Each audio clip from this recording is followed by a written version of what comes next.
So today we're making Biko, a Filipino sticky rice cake. There are many different variations of the cake and they go by different names. The version that we're making today features brown sugar and is topped with a coconut caramel sauce. We'll start by lining a baking dish with banana leaves or parchment paper.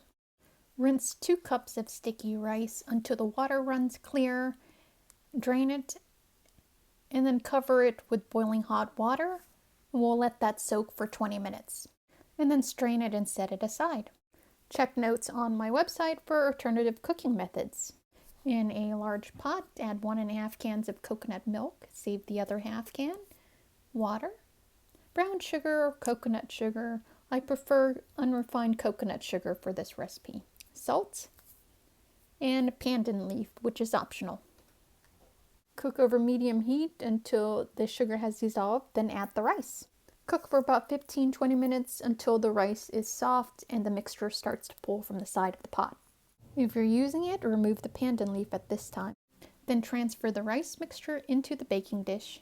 To make the coconut caramel, we'll use the other half can of the coconut milk, coconut sugar, and a little bit of salt. Stir to combine. Once it starts to boil like this, do not stir and let it go for 5 minutes. Pour the caramel over the rice. Bake at 375 degrees for 20 to 25 minutes. Serve warm or at room temperature. Enjoy! For the full recipe and more, visit craftscrumbs.com.